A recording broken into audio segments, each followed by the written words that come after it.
Hello, good day, my beautiful, gorgeous, glorious families. How are you all doing today?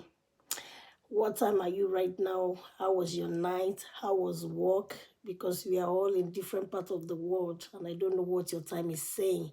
But in any time you are right now, I say God bless you for joining me or for listening to me.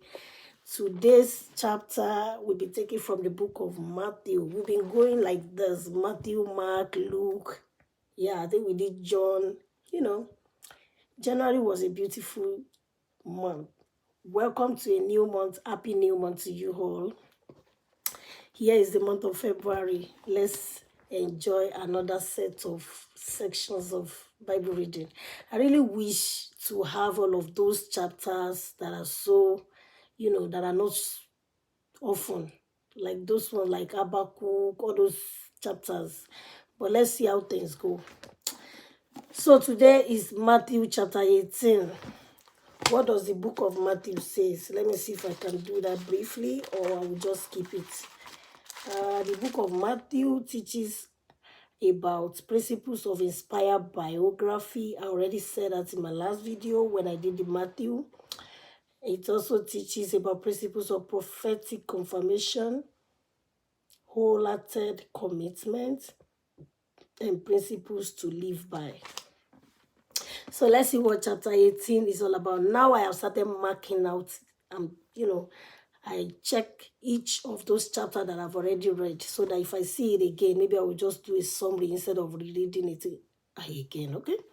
So the subheading says, who is the greatest? Of course, it's God. Who else?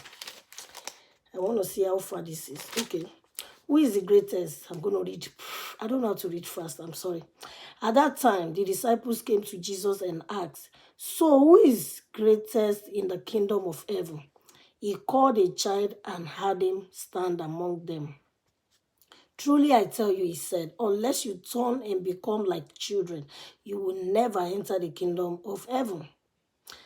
Therefore, whoever humbles himself like this child, this one is the greatest in the kingdom of heaven. Can you see that? The humble. So he simply said the humble is the greatest. Because a child, when you beat a child or you open your eyes on a child or you do anything nasty to a child, they will still come back because their heart is so pure. And whoever welcomes one child like this in my name welcomes me. It is well. I thought of something just now. Verse 6, but whoever causes one of these little ones who believe in me to fall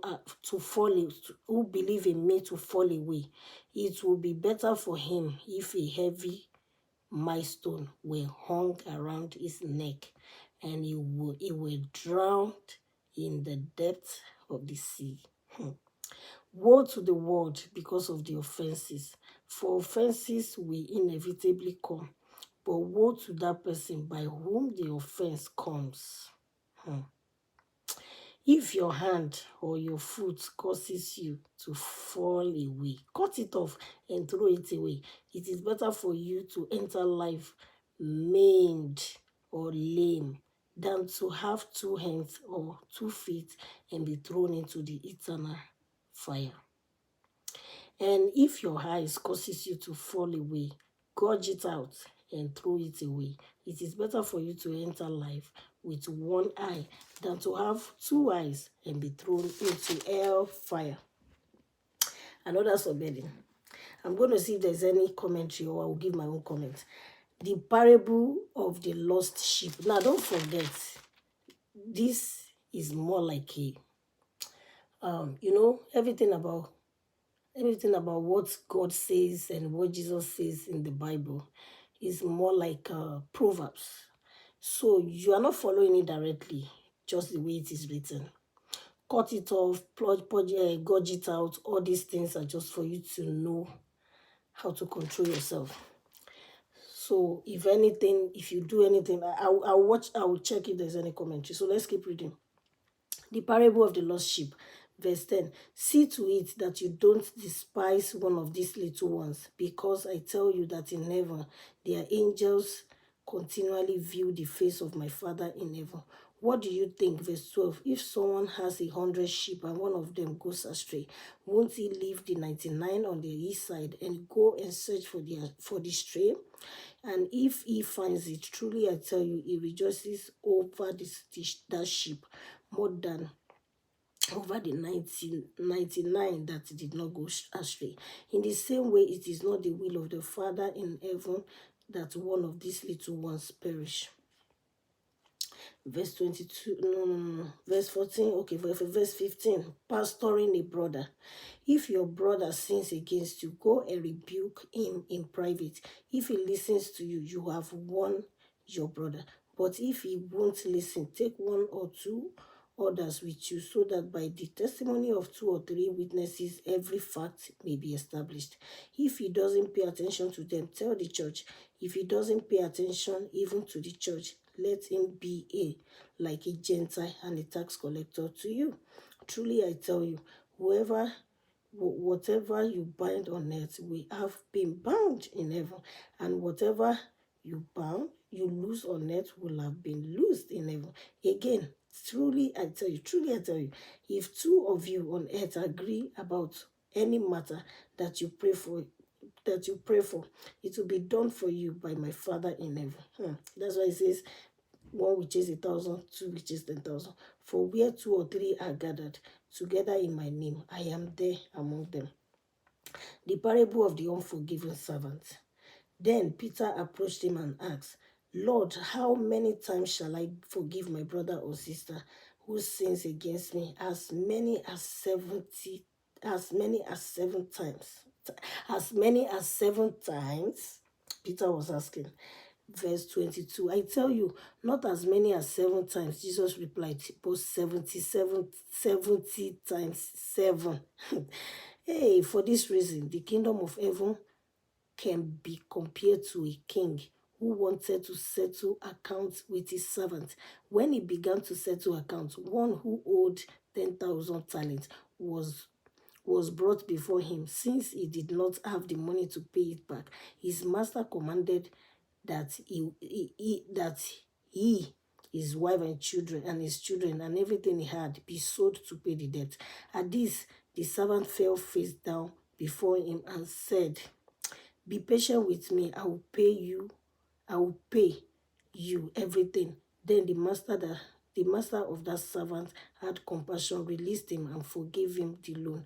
That servant went out and found one of his fellow servants who owed him 100 denarii. He grabbed him, started choking him, and said, pay what you owe. At this, his fellow servant fell down and began begging him, be patient with me, I will pay you back. But he wasn't willing. Instead, he went and threw him into prison until he could pay what was owed.